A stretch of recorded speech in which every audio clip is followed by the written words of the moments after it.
Hello and welcome to this segment on CTN. To learn more, please visit CIOTalkNetwork.com. And the topic for today is building a winning digital culture. So we've seen when organizations are trying to use digital disruption and digital transformation to their benefit, while they get started, but there are many cases reported where there is a lack of transparency, there is siloed thinking, there is many times even lack of vision, and there is an issue with the openness to the experimentation which we must do to maximize what we can get out of digital. Now, with that said, there must be a way for us to be able to reset and rethink and rebuild a culture that would be the most conducive one for making sure we get the most success for digital endeavors. Now, that means we have to go ahead and have the leaders think big, and they have to take risks, and all people in the organization should be informed and engaged and empowered. That's a tall order. Lot is required, but how do you make this all happen? To discuss this, I have with me today Saugat Dutta. Saugat is the country IT head and the CIO with DP Worldwide. Hey Saugat, how are you? Yeah, hi, I'm fine. Thanks for doing fine. Welcome to the show. And so let's talk about this topic by setting the stage, and let's get started with the very cultural attributes that you feel we should have and which are critical for getting success in the digital realm. Yeah. So, can you first? Yes. Thanks for setting up the context. So I think, as you rightly mentioned, that we need to have the culture right before we get into the digital journey, because there's a very south over that phase that culture is strategy from report. And you can design and define the list of the strategy, but if the culture is not set properly, then it goes away. So having said that, there is a friction management that needs to happen if we try to get into the digital journey.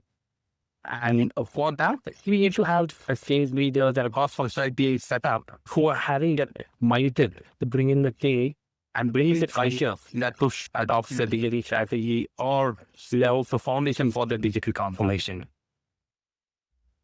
Now, when you talk about the culture is a rather elusive word for many. Yes. And culture could mean, or rather it could keep changing. It's like a living organism, which could change with what you do, not do, what you say or not say, what you envision or not envision. So there's so many things that can impact it. So if you were to take your own playbook or your own cookbook for a culture, let's use the word cookbook here because you're trying to make it like a recipe. What would you say you would consider are the internal and external factors which prevent us from building the right kind of cultural attributes, some of them which you also mentioned in your previous response? And how do you, what prevents you from introducing them in the organizations? So there are a couple of things and the full piece of digital transformation. So there has to be an aspect of innovation, there has to be an aspect of digital orientation, there has to be an aspect of agility, communication insight, and future orientation. And above all, what can there for me is the major question that has been asked within the organization when you try to do digital transformation, or for that matter, any transformation. What can there for me, or what can there for a specific employee who's going to contribute towards this journey? So, having said that, we need to understand those define if already they're laying down the digital transformation strategy. So there is some elements which are going to be active influence the successful stage, and that is the people aspect. So are they skillful enough to take up this challenge? Do they foresee effective benefit for the day-to-day work as well as benefiting their customers towards the end of the... And do they have that effective mindset? Are they agile enough? And are they forward thinking? So these are a couple of insights that actually should be taken care when we do this digital transformation strategy. So when you're looking at the culture, the way you've seen in your organization and maybe in the previous organizations, or generally as you see across organizations, have people been able to come up with a recipe, their own recipe though, to actually make a dent in it? Because most people say they struggle with building a culture. You will literally go into a room of 50 or 100 people, hardly one or two will actually claim that, yes, we have built the culture, which is going to pave the foundation of a strong digital future. So yes, we did that with my previous organization. I can share some experiences. So when we had coined the term that we are getting into the digital journey now, and there is a new way of working that is going to be adopted within the organization. So we saw very responses coming in from the team within the organization. What we did different was we tied up with some of the good free over there, because within the organization it's very that people were used to a definite kind of work or a pattern that they used to follow to do their day-to-day work. Most of it used to be manual, some of it used to be system. Then someone used to sit and do certain reconciliation from the finance perspective, from the account perspective, also from the procurement side of it. What we realized, we would like to get in some external ideas as well, so that we try to get in some fresh ideas from some of the external stakeholders. So instead of going ahead with the consultant, what we did, we tied up with some of the good cool over there, and I and another business team. So we did a hackathon along with them to unfold the pain points that we had just in our organization. One clear pain points for slaves, we mainly set up some cross-functional teams. Some of them were sponsored from our organization. See what maintain some of the human field, so that there is a joint participation from both ends. So we made them the sponsor. They started mentoring or explaining the problem statement or the process, the data detail. From where these guys started picking up, laying down the complete workflow, and then ensuring that they come up with some ideas in what in line with the district strategy that he tried to lay out. It was a first step that we are taking with that in 2017, and he found that it worked for people at both the side from the organization side as well as the least defined the school and the colleges that had participated. They also got motivated, and then they also started contributing towards it. But most of the time, what happened is when we start to do certain things, we have got certain fixed ideas, because we have been executing that consideration in my own time. We wanted to bring an output perspective. We want to visualize some of the fresh ideas, some of it of the free atmosphere, and we can have within the tool. It will come up with a new way of working, which is pretty much digital in nature. And they will start challenging us. But these sponsors or these mentors from our organization had to work with face, and then had to come up with the overall solution for the specific area of work. This way, we were enabled to engage most of the stakeholders from our organization first. Engagement is one critical thing, because one of the times it happens as if the strategy is owned by the lyrics there, and we don't have to pay much attention notifying. Once the strategy is laid, we have to just execute. That is what the mindset is. Whereas we saw that earlier, there is an active participation from the middle management as well as the teams who's the operating team. It is not going to be a fit. We just had this whole hackathon and this whole engagement very first. Some of the few guys had actually opened up fresh ideas, and the complete teams within the organization started feeling engaged with them. And started. I mean, for that, I would still say that there is a lot of hope, because not many ideas have come out, not many workflows were identified, but not all of them what you decide towards the end of it, there is still the pull to do a certain thing.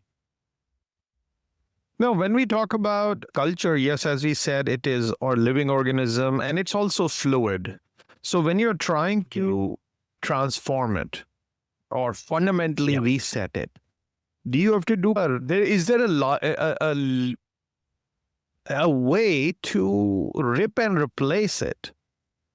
Because if you try to change it incrementally, do you think we have the risk for it to have a relapse? So you're right, Phil. It's a very valid point that you made. So that is why, as you said, that we had, once we had find this term, okay, fine, we are setting up for the digital journey now. So people who are welcome to participate. So the first approach was to them, the first approach was to ensure that we influence them to the max possible. Later on, as a man, we felt that there was a bit of resistance. So what we did is we started mentioning one of the KPIs and their job descriptions to adopt to the digital strategy and whatever work they do within the organization. And people who were not falling in line, we had to take some suggestion from our human resource team and please the leader who were not falling in line. He had to take a set of approach and with of course stand towards that. So now, when you are saying that you were able to go in a certain way, is that a norm? Is that what your recommendation is? See, one is that on the ground you had a certain experience, but just doing it once may not help some other company. Suppose you went as a consultant to another company and you saw that there are some issues. How would you have handled it? Yeah, so that's very freaking question in fact. As a consultant, if you ask me, when I go and find out, so first and foremost is to identify when he's the leaders of things within the organization, people who are receptive enough to grab it and then take it forward then. Having said that, one size fits all is not going to be the norm. Okay, there are different aspects to it. For us, it worked well the way we wanted to do it by embedding it into the KPIs and ensuring that people are not falling in line. They were fulfilled some other roles, and then we formed the like-minded team and even trying to change it. What is exactly our client. But then there are other aspects also. Either you bring in some external creativity and what IT calculation you feel cross-functionality. Either within the organization or had it from some different units here have already done that. Even that's what will, in my opinion. So when you are looking at a possibility of shifting the mindset of a lot of people, right? Now, you may see an opportunity because you may have a vested interest because you're leading the charge in your own way, or maybe another organizational stakeholder might be trying to do. But the people who you are trying to embrace the change, they may not just jump on the bandwagon readily. So as you go about doing this, is there a way, because culture is something which has got a lot of moving parts and you're trying to have people shift even their mindset, their thinking, their approach to doing things, their habits. And anyone, including a child all the way to an adult, you need to incent them, or you have to show them the reason why. There should be a belief system that should kick in for them to actively support you versus saying, yes, I'm going to support you, but show passive resistance. So what have you found are the right type of incentives which would motivate all possible constituents to embrace changes that are required to build a conducive culture? Let me try and answer this in two parts.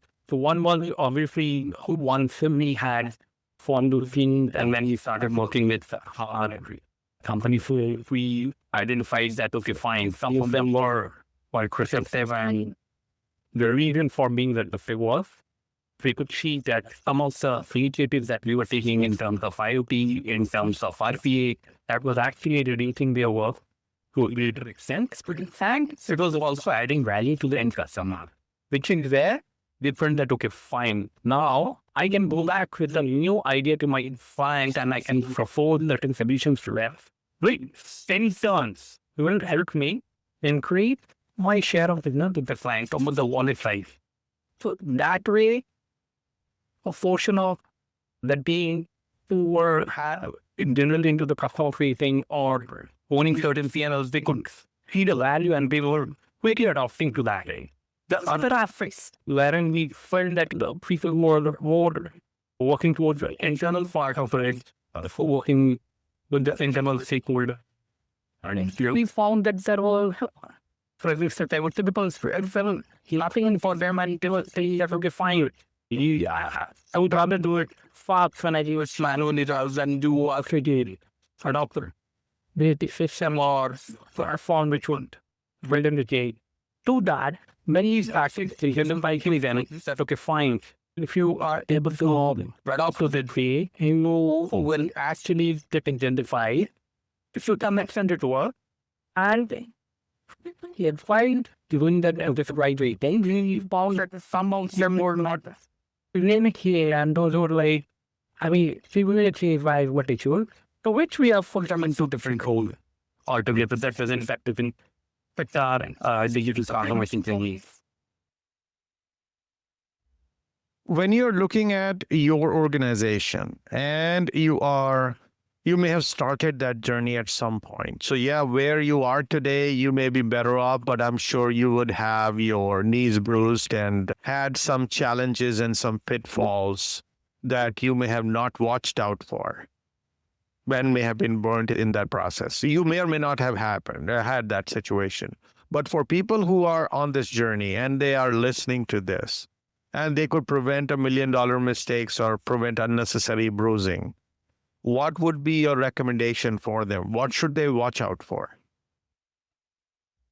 Couple of points that I would like to make is that there is a strong perception from all the stakeholders that digital transformation will happen overnight. That's a myth. I would say it's a journey. Probably at times it's a multi-year journey that requires significant investments and perseverance. So it cannot happen that, okay, fine, you have adopted this journey now from tomorrow onwards, with the benefits that are going to be derived, it will happen. So it will definitely not. But then once you're taking this journey, there is a new way of working that you're adopting to. So the SOP and other things have to be really looked upon. And you need to ask strategic people with specific stations who are quite productive and quite fast in adopting to that change. I myself have few people who are quite good with the manual way of working. If you put them into the digital way of working, it might not be adopting to it very fast. So that's the people aspect of it. Well, again, there is a perception that leaders from the technology industry are the technical leaders, okay, and not the P&L leaders. So we're again a myth. And glad but not for being we were finding it a bit difficult in hiring and retaining those talents if we wouldn't expedite the whole field. So for that, my recommendation would be to create an ecosystem, have some funding in some startups who are ready to work with you, because it's going to be a win-win for both. Because at times what happens is once you hire the talent, it's difficult to retain them because by the time they understand the whole process and they're quite quick, and specifically the Gen Y, they would keep on switching to more possible. So we, as the worked with a couple of startups and we created an ecosystem which worked well for us, and it's a sustainable model, is what I feel, because till now we see that it is yielding results for us. So now when we are looking at the way culture is supposed to shift, and there is one thing to say, you building a culture to just become conducive for digital, but there is also velocity at which the change is coming our way. Would you say that velocity of change or the pace at which the business wants to move has something to do with the kind of culture you have to develop? Or is that better off kept separate so that no matter what the velocity is, if the culture is conducive, then it will take on any and all challenges?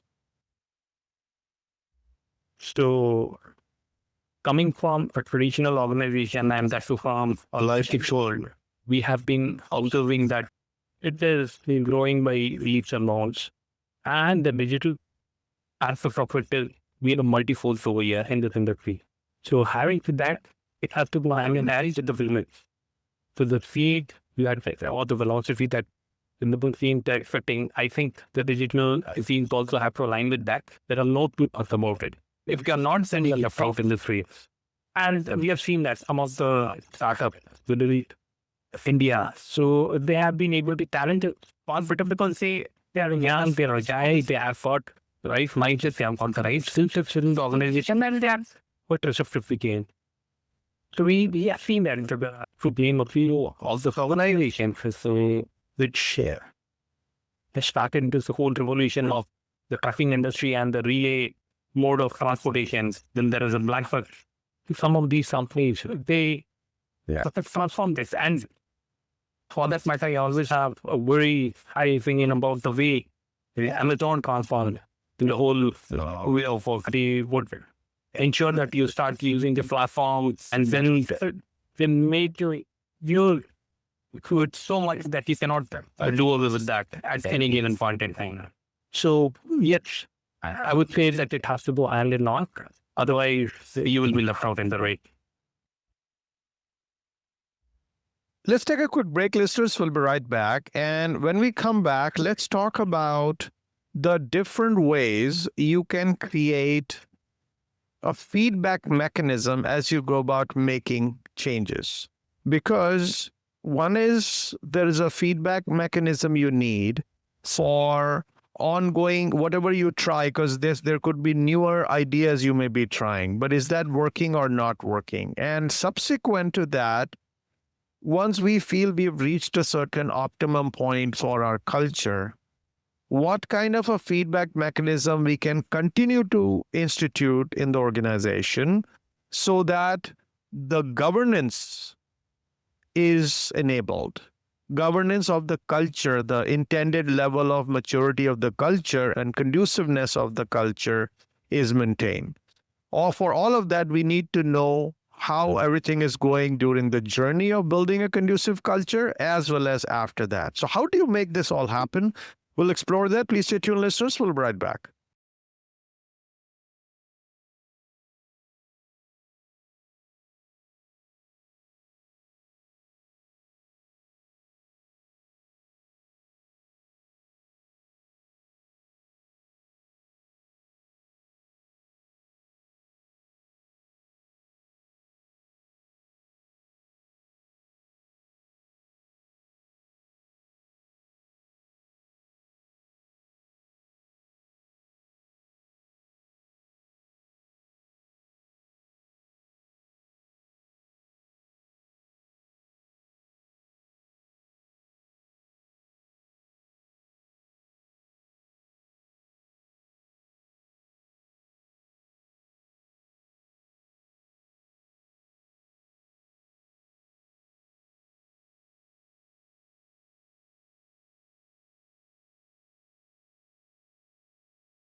Welcome back, listeners. So we were talking about the feedback, and feedback is critical at both levels. One is when you are going through the journey of building a conducive culture for digital.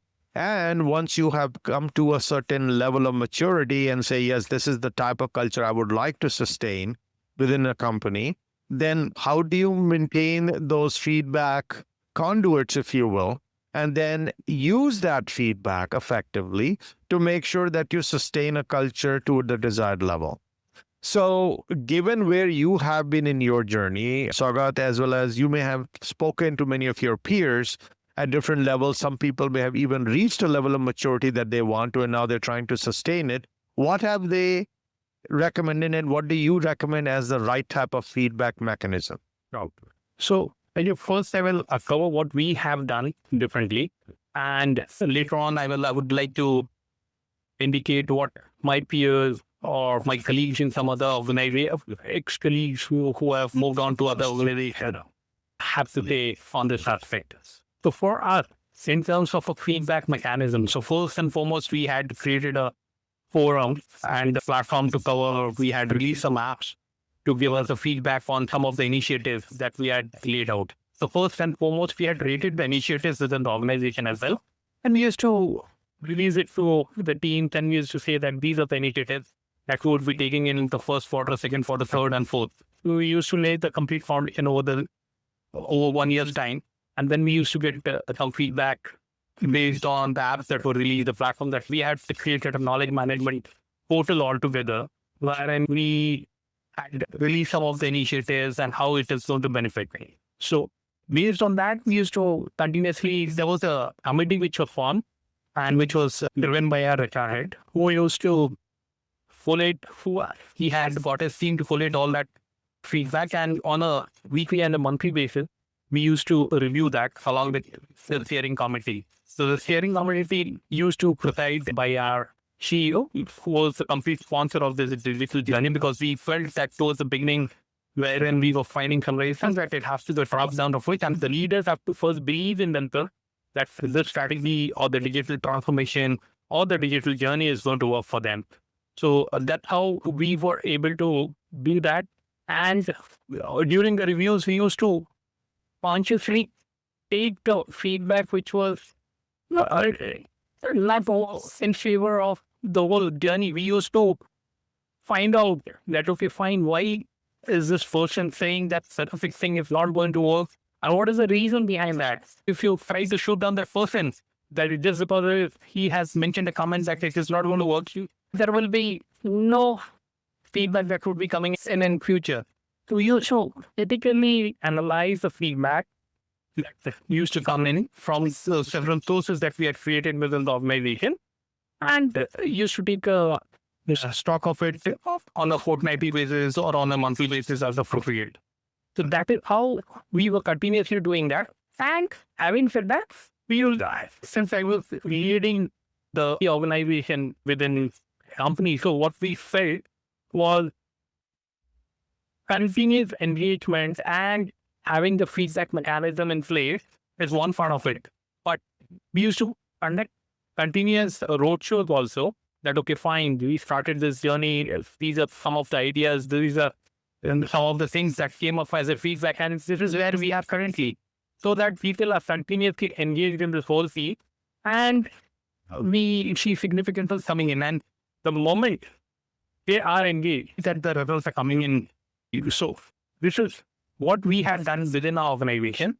While my peers, they have followed a different approach. Some of them were using the knowledge management portal, which we had shared, saying that, okay, this is one approach that we had taken within our organization. But some of them, they had done some gamification kind of thing, saying that, okay, fine, these teams. So they had created competition within the organization between the groups, and some of them used to rate the group based on the ideas that were being formed up and being executed. So these are possible ways wherein we were able to do it within our organization, and some of it that might use of cerebral. So now when you are talking about There's other companies that you also are referring to, whether in terms of the feedback mechanism. How did that work out? Was that an accurate or a more effective way of actually getting real-time truth about where we are going? Or the feedback would still come from humans, right? It's not a bot who's going to tell you. So are they able to get honest feedback versus a lot of people trying to either please or trying to play safe? So they say, yeah, whatever you're doing is fine. But they may have passive resistance and they're not changing. So how do you cut through all that confusion or masking and get the real feedback out of that? So as I said, that in some of the cases, so we used to critically analyze the feedback that was more negative to the whole journey. And we used to critically think, do certain workshops with the teams within the organization and find out who, not by naming people, but to find out what exactly is why is this feedback coming so negatively. And you have rightly mentioned that most of the times people would try to leave. So we used to make it out based on the statistics or based on the numbers that used to come up. That, okay, fine, some of them are genuine and some of them have just said it for the sake of it.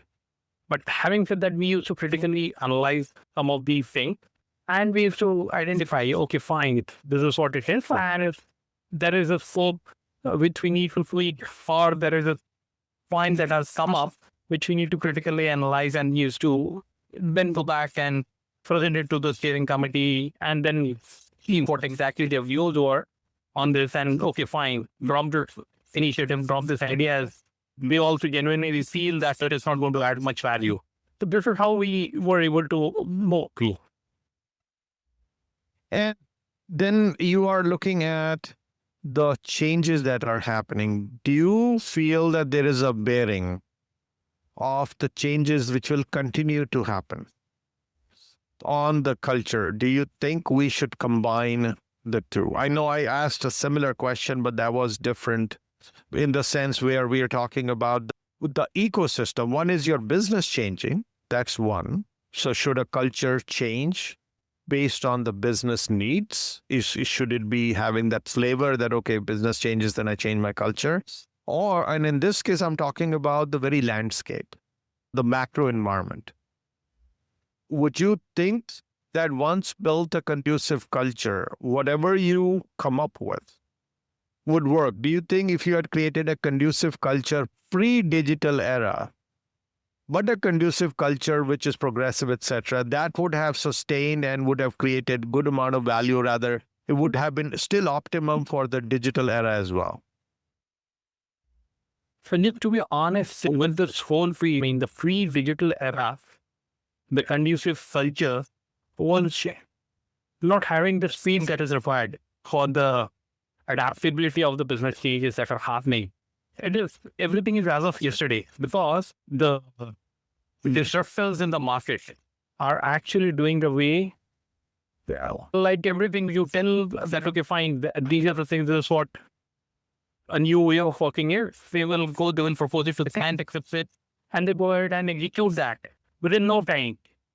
With large organizations, there is a problem that if you find there will be too many whys that will be asked. If you find, why do we need to do this? Who is asking for that? Why don't we do that? So it goes hand in hand. I would again say that, but if business requires that change and it is moving with the speed and we are able to realize the right revenues, once we adapt to that, automatically the teams start to fall in line. There's one way of looking at it. Now, that aspect is obviously if people are not falling in line, you move them into different roles and then you get the like-minded guys who would be adapting to that and would be moving at the speed with which the business is expecting. So let's talk about the very leaders themselves. And we have to look at, one is, the people who are going to adopt it or embrace it. They are the ones who have to somehow come up to speed or step up. But there is also something to be said about the very top level leaders who are leading the charge to bring these changes. What retooling or resets in their own mindsets and what their own capability improvement needs to be brought about before they can say, oh, I'm qualified to lead such changes or to lead such resets and rebuilding of the conducive culture? Because not everyone, because they are senior and have got 20 years experience under their belt, are naturally qualified to think about building a conducive culture for digital. Yeah. So that's a very valid question. In fact, because when we have started this journey, some of the leaders were claiming that we would be able to drive the change and they believe in the shape, but we felt that there was a need to train some of them, reskill some of them, and ensure that there is a broader perspective from the strategic point of view that has been told to them. And for that, what we had done, we had conducted a lot of workshops with some top-notch mean schools in India. And we felt that, okay, fine, what is the overall digital framework? How does it work? What are the several case studies that some of the organizations like Zara's or the likes of Amazon, which keeps coming time and again, Walmart, so we went through those case studies, we did a lot of brainstorming, we found out that, okay, fine, some of them were coming up to speed and some of them were receptive enough to adapt to that whole journey. So my strong recommendation would be, as soon as we lay down the foundation, there is a need to retrain or do an orientation. Maybe probably over a year, you can connect it every quarter with some of the good B schools or some of the schools who are training some of these organizations for this digital change. So that way we were able to get in a lot of mind. We do believe that not everyone will be able to understand, okay, fine, digital is a new way of working. That's a buzzword that they would like to say, and it's a one-liner. When you say a new way of working, there is an element of people aspect, there is an element of a process aspect, and later on, there will be the technology aspect. So these two things are not falling in line when the technology would only be for everyone. So that's how we had done this very successfully to work within our organization, and we had ensured that some of the senior management team members became the sponsors for some of these initiatives.